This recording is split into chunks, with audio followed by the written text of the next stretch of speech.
IMF کا ایک وفد واپس لوٹ گیا ہے لیکن دوسرا وفد پاکستان آ رہا ہے۔ یہ وفد کس قدر خطرناک ہے اور کیا دوسری قسط پاکستان کے حوالے کرے گا یا نہیں کرے گا؟ اس وقت دوستو بائیڈن ایڈمنسٹریشن جو ہے وہ چلی گئی ہے، ٹرمپ ایڈمنسٹریشن امریکہ پر آ گئی ہے۔ پاکستان کو پہلی قسط بائیڈن ایڈمنسٹریشن کی خواہش پر ملی تھی، ان کی سفارش IMF تک گئی تھی تو IMF نے پاکستان کو یہ قسط فراہم کی، لیکن اب دیکھنا یہ ہے کہ کیا ٹرمپ انتظامیہ پاکستان کی سفارش کرتی ہے یا نہیں، کیونکہ IMF کا جو پچھلا وفد پاکستان میں ہو کر گیا ہے وہ ساری سچویشن پاکستان کی دیکھ کر گیا ہے کہ پاکستان میں کیا حالات چل رہے ہیں۔ اس حوالے سے عمران ریاض نے کیا خبر دی ہے، آپ یہ سنیں ذرا۔ کہ نہیں ہوتا ناظرین، IMF کا وفد جو ہے وہ پاکستان کا جو اقتصادی جائزہ لینے کے لیے اب آ رہا ہے، یہ امپورٹنٹ ہے۔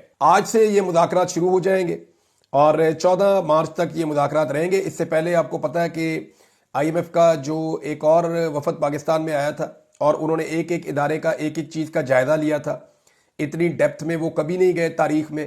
وہ سپریم کورٹ آف پاکستان کے ججز سے بھی ملے، چیف جسٹس آف پاکستان سے ملے، بار کونسل سے ملے، اس کے علاوہ مختلف اداروں کے اندر پہلی مرتبہ IMF اس لیول تک گیا، اتنا اندر تک گیا کہ ہم نے اس سے پہلے کبھی سنا نہیں تھا۔ تو پورا کا پورا ملک ان کے سامنے گروی رکھا گیا اور انہوں نے کچھ تجاویز بنا کر دی ہیں۔ یہ جو وفد آ رہا ہے یہ ان تجاویز کے ساتھ آ رہا ہے۔ وہ جو پہلے والا وفد تھا وہ یہاں سے گیا، اس نے ساری سچویشن سامنے رکھی، وہ ایکسپرٹ سے وہ یہ بتا رہے ہیں کہ پاکستان میں رول آف لا کے یہ معاملات ہیں، انسانی حقوق کے یہ معاملات ہیں، عدم اعتماد لوگوں کا کیوں بڑھتا چلا جا رہا ہے، اور جو پاکستان کے اندر عدلیہ کی سچویشن ہے وہ کیا ہے۔ تو یہ ساری چیزیں انہوں نے رکھی ہیں اب آنے والے وفد کے سامنے۔ اب یہ وفد تجاویز لے کر آئے گا جن پہ پاکستان کو عمل درآمد کرنا پڑے گا۔ آج سے اس کا سلسلہ شروع ہو جائے گا، آہستہ آہستہ چیزیں رپورٹ ہوں گی، اور جو رپورٹرز یہ کوریج کرتے ہیں، جو کامرس رپورٹنگ کرتے ہیں، جو وزارت خزانہ کے معاملات کو رپورٹ کرتے ہیں، وہ آنے والے دنوں میں ہمیں بتائیں گے کہ IMF اس مرتبہ کن شرائط کے ساتھ آ رہا ہے اور وہ کون سی چیزیں ہیں جن کے لیے پاکستان پر مزید دباؤ ڈالا جائے گا۔ بہرحال یہ IMF کا وفد جو ہے یہ پاکستان آج سے کام شروع کر رہا ہے، 14 مارچ تک کام کرے گا۔ اس کے بعد انہی کے اگلی قسط کے اوپر انحصار ہے کہ پاکستان اپنا آنے والا بجٹ کیسا پیش کرتا ہے۔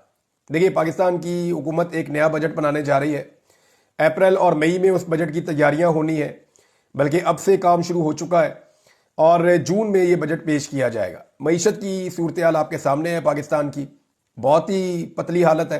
تو ایسی صورتحال میں جب IMF نے آپ کے اوپر پورا شکنجہ کسا ہوا ہے تو آپ ایک عوامی بجٹ کیسے پیش کر سکتے ہیں؟ یہ ایک بڑا سوال ہے موجودہ حکومت کے لیے، جو اس وقت بالکل پاپولر نہیں ہے۔ حکومت نے بہت سارے ایسے فیصلے کیے ہیں جو عوام میں ان کو بالکل پذیرائی نہیں ملی۔ بجلی بہت مہنگی کر دی، گیس بہت مہنگی کر